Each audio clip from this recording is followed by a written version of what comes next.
बिस्मिल्लाहिर्रहमानिर्रहीम। एक सवाल आया कि अगर कोई आदमी जानबूझकर रोज़ा नहीं रखता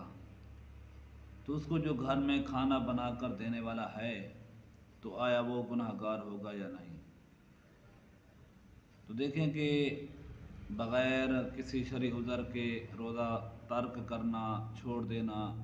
ये जायज़ नहीं है। और फिर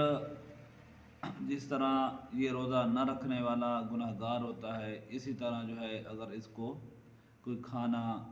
या पीने की चीज़ कोई मैसर कर रहा है, एहतमाम कर रहा है, तो वो भी गुनाह का इर्तिकाब कर रहा है, वो भी गुनहगार होगा। लेकिन अगर कोई ऐसी औरत है कि उसका जो शौहर है वो उसको धमकी देता है कि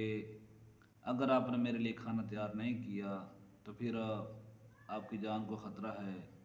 वो जुल्म व तशद्दुद करेगा, तो इस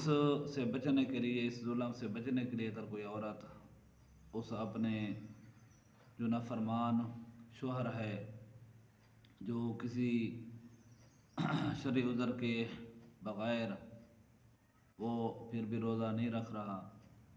तो अगर ये औरत उसके लिए खाना तैयार करती है, खाना बनाती है, तो ये गुनहगार नहीं होगी। और जहाँ तक बात है कि अगर कोई इस तरह के ख़तरा नहीं है कि औरत पर कोई तशद्दुद कर रहा है या कोई जुल्म कर रहा है, फिर भी औरत उसको खुशी से बना कर दे रही है खाना वगैरह, तो ये तो फिर गुनाह के काम पे ताअवुन करना है कि ला ताअवनु अलल इस्मि वल उद्वान, कि ऐसे बुरे बेहजाई के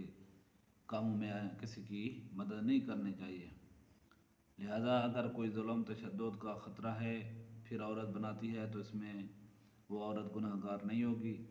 अगर इस किस्म का कोई ख़तरा नहीं है और उसके बावजूद वो खुशी से, रज़ा से एहतमाम करती है, तो फिर औरत भी गुनहगार होगी।